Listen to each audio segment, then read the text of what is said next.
مسلق ولي هلا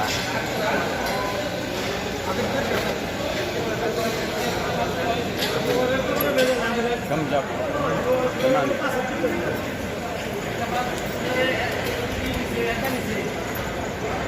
هذول كله جابوا 8 شايفين المسلق؟ ايوه يعني ما تقولوا يعني اللحم هذا انه فين جاب؟ هذول اللحم هذا المسلك ايوه هذا المسلك انا عام مكة ايوه انا عام مكة طريق الليش هذه مكة المكرمة مكة المكرمة مكة المكرمة لحم طري هذا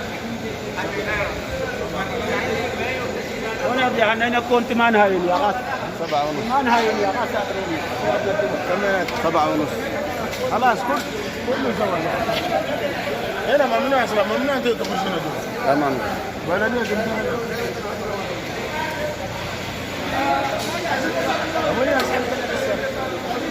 هذا المسلك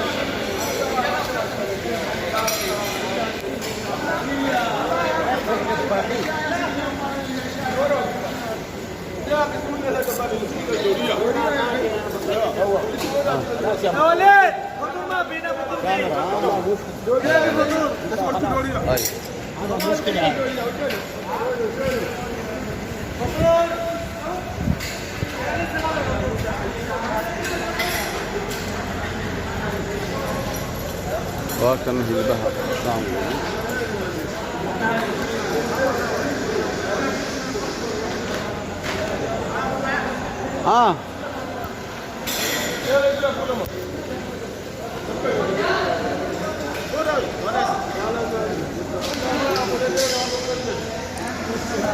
ايوه تعال بسرعة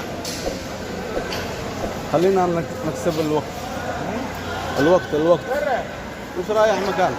طيب اروح عليك يا اخي كيف النظام طيب خلينا نكسب الوقت اليوم جمعة ايوه انا مع السلام عليكم ورحمة الله وبركاته. halka aad naga daawanaysaan waa Jana Galafoor official. hadaan nagu cusub tahayna subscribe, like, share, comment intaba waa xageeni. walaalayaal waxaan maanta idin sidaa hilib fresh ah, hilibkaasoo aad iyo aad idin xiisa gelin doono. waad u jeedaan xoolaha meesha taagan, waa itus oo itaabsi.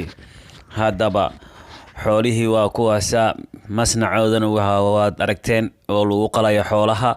haddaad danaynaysa hilib fresh aad doonaysid, kala xiriir maamulaha hilibka ee Jidda Saudi Arabia, Maxamed Xasan Baawasiir. haddaba taladaadu ma tahay hilib fresh inaad cunto, ma doonaysaa in aad ku qanacdo cunista hilibka? haddaba kala soo xiriir taleefanka shaashada kaaga muuqda.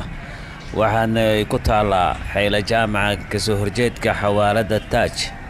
haddaba walaalayaal waxba yaanan hadalka idinka hor dhicin, waad u jeedaan hilibka sida loo qalayo, siduu yahay iyo xaaladiisaba. waa ay tusoo itaabsi. waxaase dhex taagan maamulaha Maxamed Xasan Baawasiir. haddaba doonaysaa hilib fresh inaad cunto, ma doonaysaa hilib ku qanciin inaad cunto, ma iska daynaysaa hilib talaajada ku raagay? waa kan ka soo doono warshada hilibka ee ku taalo xeela jaamaca. masnaceedu weyn wuxuu ku yaalaa Makatul Mukarrama. fariceeda labaadna waa kan laga furay xeela jaamaca. haddaba haddaad doonaysa hilib fresh ah, kala xiriir taleefanka shaashada kaaga muuqda. haddaba hore u gaar ayaanu ku leenahay walaalayaana lagaa dhamaysanine. haddaba la socod wanaagsan. halka aad ka daawanaysaanna waa Jana Galafoor official. walaal like iyo share comment naga iloobin. wassalaamu calaykum waraxmatullaahi wabarakaatuh.